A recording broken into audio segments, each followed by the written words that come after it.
Mr. Tambourine Man changed everything, and the Byrds' blend of Dylan and the Beatles was the best combination since Reese's put peanut butter with chocolate, and Folky seemed to be plugging in overnight. And the Mamas and the Papas had to do the same to survive, but first they had to get their sound together. We're going to continue their journey here on Pop Goes the 60s. I saw her again last night. Monday. Dream a little dream of me. For people like us. For people like us.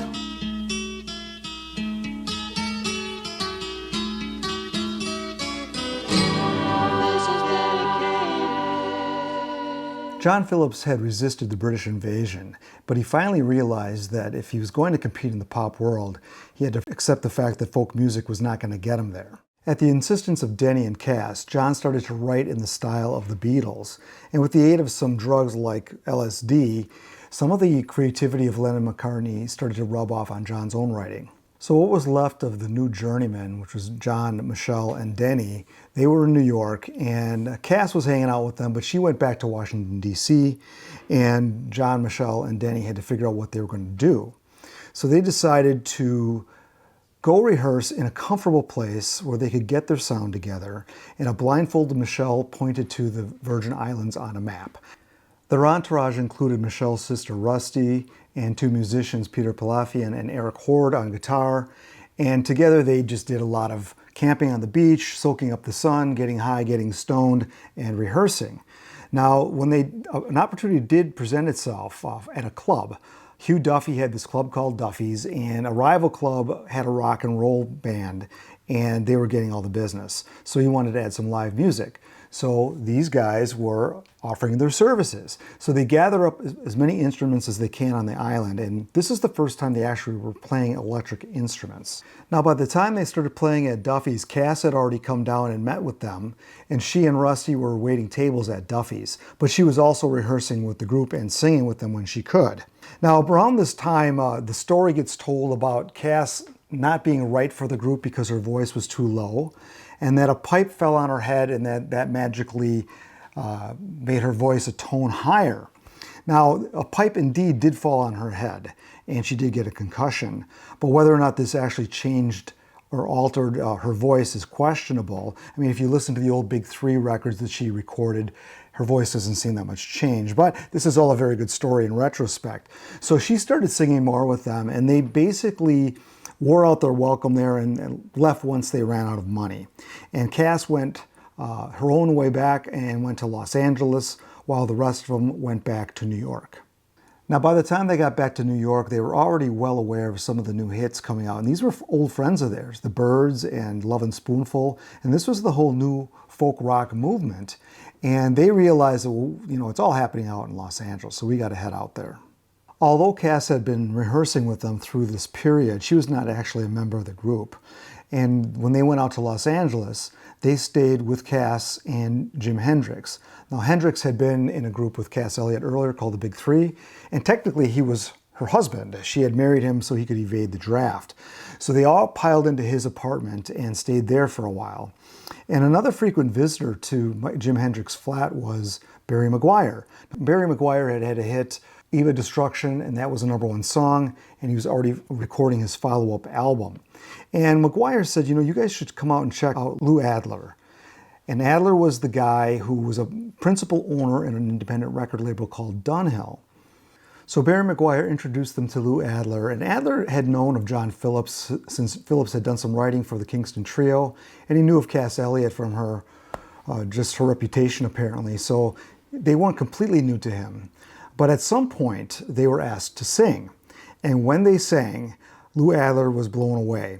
So immediately he went through some of John's songs, and Barry McGuire agreed to record one of the songs, and it was California Dreaming. All the leaves are brown, and the sky is gray. So their voices behind Barry McGuire was not the best fit, but I think at this point Lou Adler was kind of looking past Barry McGuire and focusing on the four people singing in front of him. And he offered them a contract like immediately.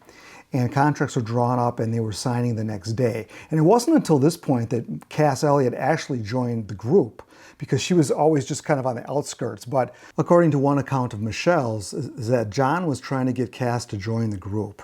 And Cass was a little bit reticent to join because she envisioned herself as a solo artist, and she was a little bit self-conscious. She did not want to stand on stage next to Michelle, who was very beautiful and very thin. And Cass was a much bigger person and did not have the pop looks. So that was somewhat of an issue, but they got past that. John said, look, this isn't a beauty contest. And I think they all realized how good they sounded together, and she was in the band. One name they considered was the Magic Circle, and that didn't really take hold with the group. And one night they were watching a talk show, and a Hell's Angel was being interviewed. And there was some talk about their women being cheap or something, and the Hell's Angel just said, we just call our women mamas.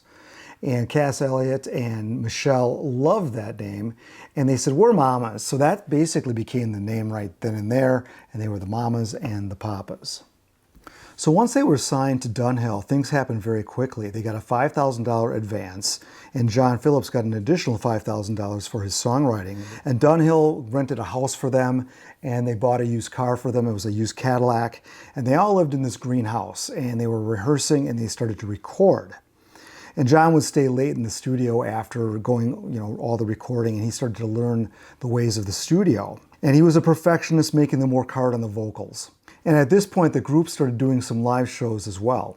The Action on Santa Monica Boulevard was a place where the Mothers of Invention were the house band. And one night, the Mamas and the Papas got up on stage with just a guitar and kind of blew the crowd away. And they had such a big sound with just the four voices and a guitar. So they started to get other live gigs, the Trip and things like that, and as word began to spread. Their overall sound was unique, and what made it really interesting and fun to listen to was this folk aspect of having people join along and sing with them, and the way they crafted their songs, that was very easy to do. Here, let's talk about the members individually. So John was the leader of the group, the songwriter. He rarely sang lead, but he was a master at arranging and blending voices. And his relentless drive for perfection is what really made their special sound perfect. Now, Cass was a soloist by nature, and Cass traded the spotlight for a spot in the group and became a great team player in a group of voices. Denny Doherty had a great tenor, and songwriter P.F. Sloan described Denny's voice as what real age cognac should sound like. Now, Denny's tenor ranks among the decade's finest, and he's always singing with great feeling. Now, Michelle's voice is probably the most underrated, and she rarely gets mentioned, but her soprano actually complements Cass's very well. Cass had a contralto, Michelle had a soprano, so the way they sang was like a unison octaves. So you could hear Michelle's soprano and Cass's contralto at the same time. You could separate the voices, you could hear them individually, and that made their sound very unique. The relentless rehearsing and perfection led them to discover what they call the fifth voice, and that would be the resonant overtones that when you sing in perfect harmony, it sounds like a fifth voice singing. Bones Howe engineered their first album, and he said that their voices sounded like a brass section. And this new sound, their sound, along with the Byrds and the Lovin' Spoonful, became the sound of folk rock.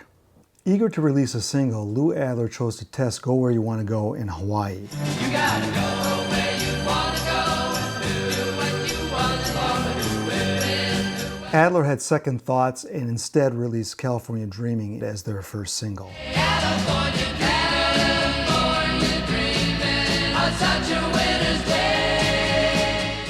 Adler's instincts turned out to be correct, and California Dreamin' started to slowly climb the charts in December of '65. And I think the imagery of the coldness that the song talks about, dreaming about California, resonated with a lot of listeners because it was right in the winter months.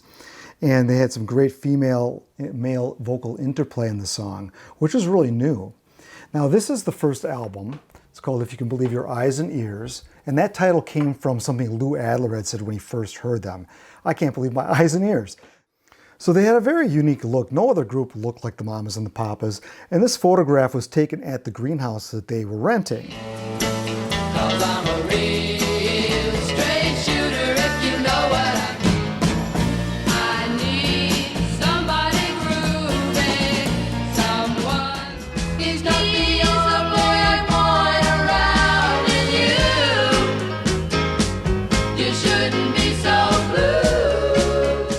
These songs were great originals written by John with plenty of energy and plenty of sass. Now, John wanted to write a song that was a universal song that everybody would love. He came up with a song that both Michelle and Cass did not like. Denny liked it, and this was the song. Oh, Monday morning, couldn't guarantee. Monday was one of those songs that John wrote very quickly, and even though the lyrics weren't anything to write home about, it's one of those tunes you just can't get out of your head, and it quickly went to #1. Now, with this song going to #1 in May of 1966, this propelled the album to the #1 spot as well. Monday won a Grammy for Best Vocal Performance, Best Contemporary Song, and Record of the Year. Now, the standout track for me on this album is a song called Got a Feeling, with very sparse instrumentation with a focus on the vocals.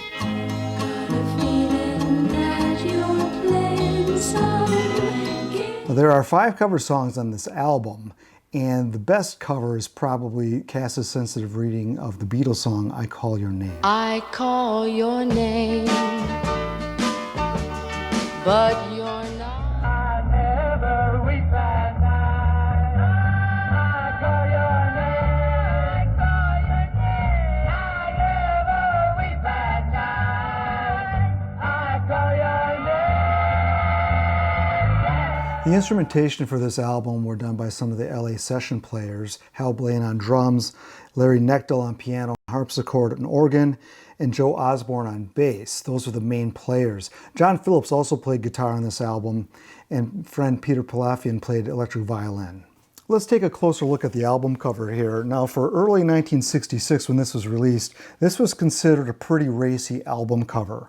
And this is the very first version, as it appeared in 1966. But not long after that, they covered up the toilet with a sticker. There's usually a yellow sticker with Monday advertised on it. Then this one came out. This is probably the more popular one. This is the kind of a scroll with California Dreamin', Monday, and I Call Your Name listed on it, obscuring the toilet completely. Now, I Call Your Name was not a single, but maybe they just chose that one because it was a Beatles song. I don't know. But this was the third version, and there was a fourth version of this which obscured the bathtub altogether. So this one here is the one to look for. If you're ever looking in the album bins, look out for the one where you see the whole toilet, because this has gotten fairly rare to find. Now, before this album even hit the shops, the group was already on the rocks. And one reason for that was that Michelle confessed to John that she was carrying on an affair with Denny. Now, John was oblivious to all this because he was spending long hours at the studio, and they're sharing this house. So, you know, when the leader's away, I guess the mice will play. What complicated this further was that Cass Elliot, for a long time, had been in love with Denny Doherty, and he always put her off and deflected her advances. So Cass was really upset with this as well, because she and Michelle had become good friends, and she also felt betrayed. So these shenanigans behind the scenes meant that they were no longer going to live in the greenhouse. Michelle and John separated. John and Denny moved in together, and Cass got her own place. This was Michelle's second dalliance since she and John had married a few years prior, and John must have realized what his first wife felt like when he was running around on her. Despite all this, the band put aside these personal problems to concentrate on their newfound stardom. I'm in way over my head. Now she thinks that I love her. The song I Saw Her Again Last Night was released as a single, and John wrote that with Denny, mostly John writing it about their affair. And by the time the single came out, it was another big hit for them, and the affair between Denny and Michelle had cooled down. Now, despite the separation, the group still performed together, like on Ed Sullivan, the Hollywood Bowl, Shindig, American Bandstand, and during this period they continued work on their second album. Now, this is their second album, the Mamas and the Papas, and this album was a bit of a mess, not musically, but just personnel-wise. And it was during the making of this album that Michelle was fired. Now, John and Michelle were separated, and they were living in separate places, and they started seeing other people. And John didn't appreciate the fact that she started dating Gene Clark of the Byrds. And what was bad is that Gene Clark showed up at one of their shows sitting in the front row. And this was a performance at Melodyland in West Covina, where they were supporting Simon and Garfunkel. And John noticed Gene Clark sitting in the front row, and Michelle was really playing up to him a lot, and John was pissed. John confronted Michelle after the show and threatened to fire her from the group. And she says, "You can't do that." And then Lou Adler, who is always close by, he wanted to protect the investment. So he met with John. And John said, "Well, either I'm going to leave or she gets fired."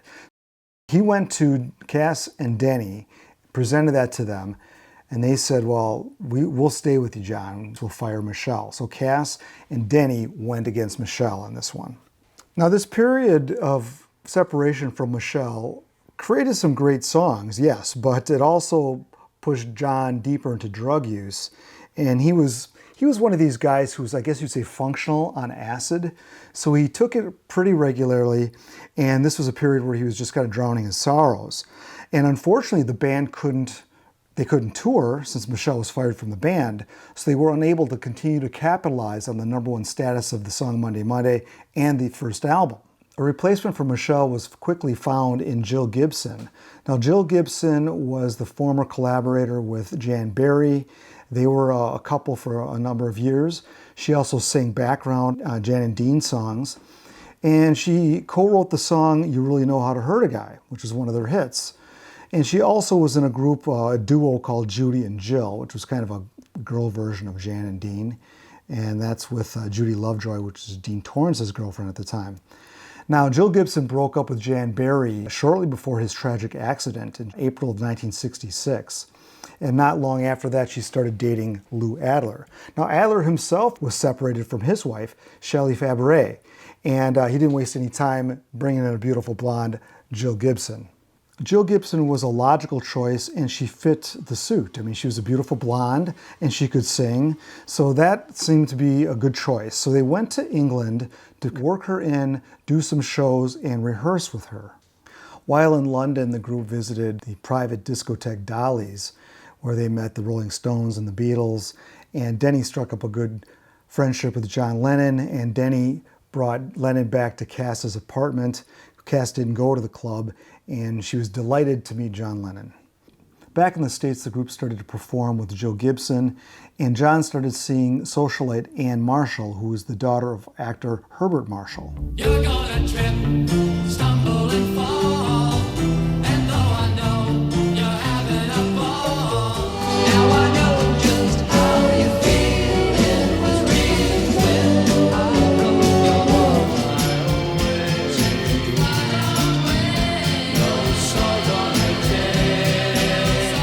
Now, you can tell by the lyrics that John was writing some of these lyrics about Michelle and their breakup, but very solid songs. Now, on that last song, No Salt on Her Tail, Ray Manzarek plays keyboards.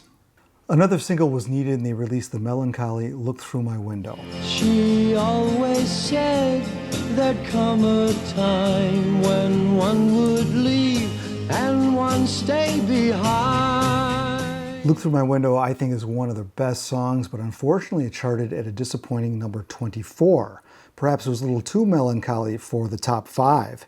And overall, the songs on this album that they were recording was a little moodier, slightly darker, and a little more sad, and more reminiscent of the troubles that are happening in the band. The one who has the dancing bear that follows him around.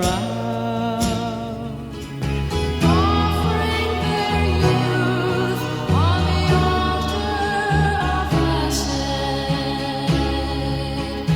thinking these gifts. Now, those two songs are probably their most acclaimed voyage into psychedelia and two of my favorites. This was the original album cover, and once Jill Gibson joined the band, there was an alternate cover where Michelle was stripped out of this photo and Jill was put in. Now, that didn't last, because what they ended up doing is going with a completely different photograph with Jill Gibson in it. This is an album title that you may not have heard before. It's called Crash On, Scream On, All Fall Down. So this was what was going to be the second album. Now, in the 3 months that Michelle was out of the group, the band continued recording without her. She had done some recording for this album prior to her getting fired. But the band, and particularly John, was not feeling that things were going well in the group. Jill Gibson was a fine singer, but she just didn't fit in like Michelle did. So John asked her back into the group, and Jill Gibson was sent packing. Words of love, so soft. The single Words of Love, released in November 1966, returned them to the top 5. And thankfully, because they could have used a hit at this time, and this was another song written about Michelle. Now, some of the tracks, as I mentioned, let's go back to this album cover here. Michelle rejoined the group. She re-recorded some of the songs that Jill had been on, but really there's a mixture of both singers on this record. There are only 2 covers on this album, so John Phillips had plenty to write about, but there are 2 originals that are particularly weak that show the session players completely lost.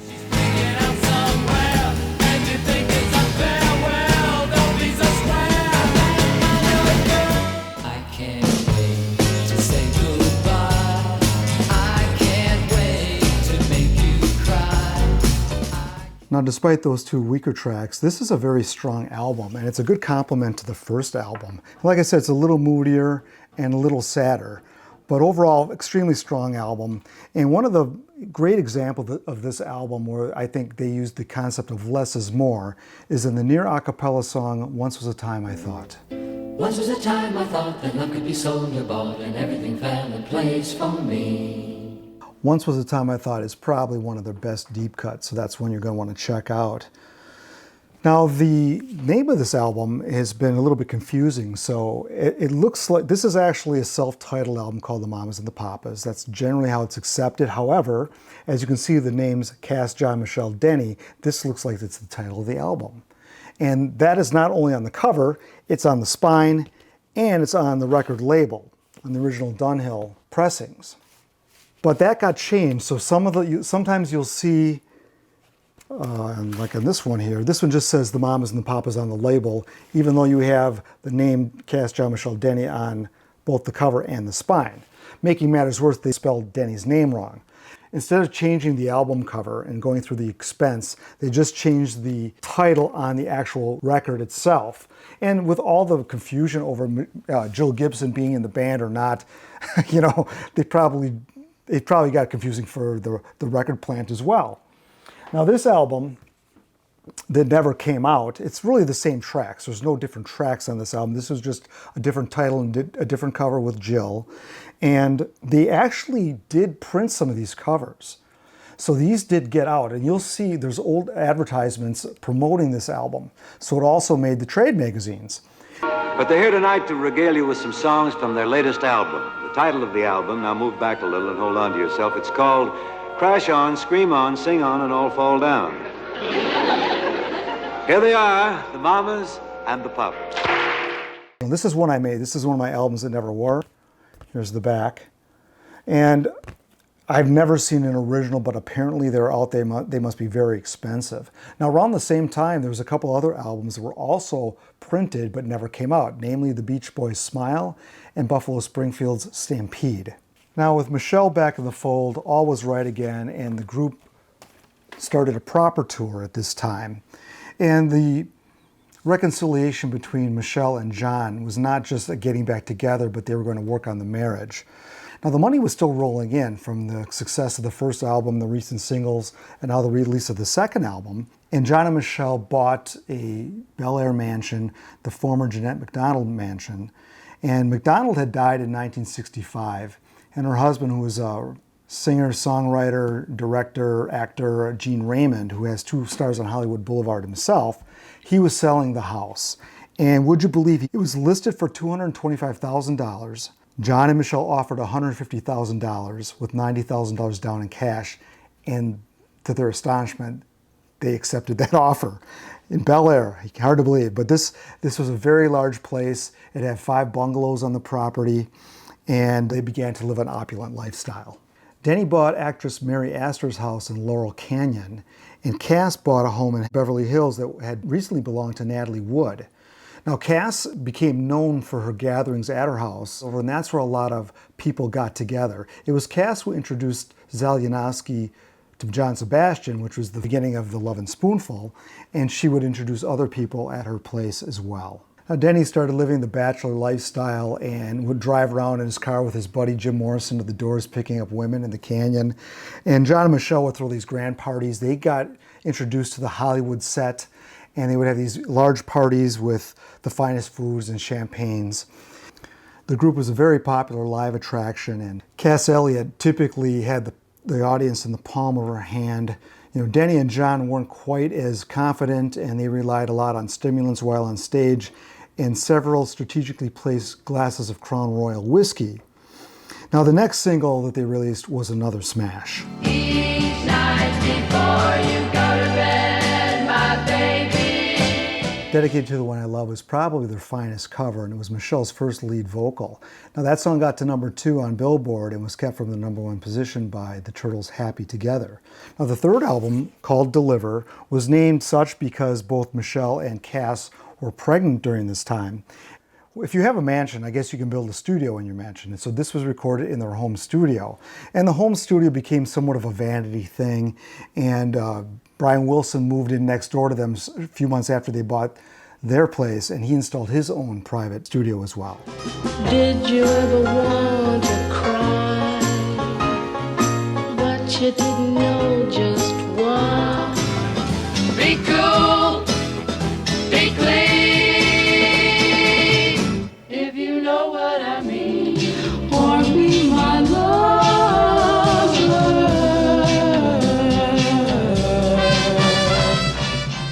Boys and Girls is one of my favorite songs on the album. It has some great surreal vocals, and the Spanish brass is also a very nice touch. John and Mitchie were getting kind of itchy just to leave the folk music behind. Creek Alley was an autobiographical song about their formation, and that hit #5. So here the hits kept coming. And Michelle co-wrote this song with John. She makes much bigger contributions to this album with 3 co-writes, including the next one. The way he looked at her, it made me cry. String man, string man. String Man had another Michelle lead vocal, but that was Cass coming in and crushing it at the end of that song.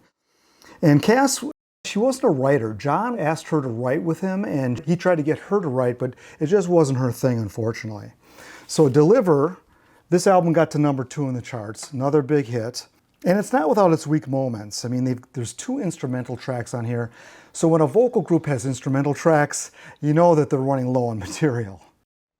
Okay, we're going to take a break on the Mamas and Papas story right there. Part 2 coming up, we'll talk about their involvement about the seminal Monterey Pop Festival, which is very important, and they had a very big part in that. And then after that, we have the decline of the band, which is quite interesting. So you want to tune in for part 2 here on Pop Goes the 60s.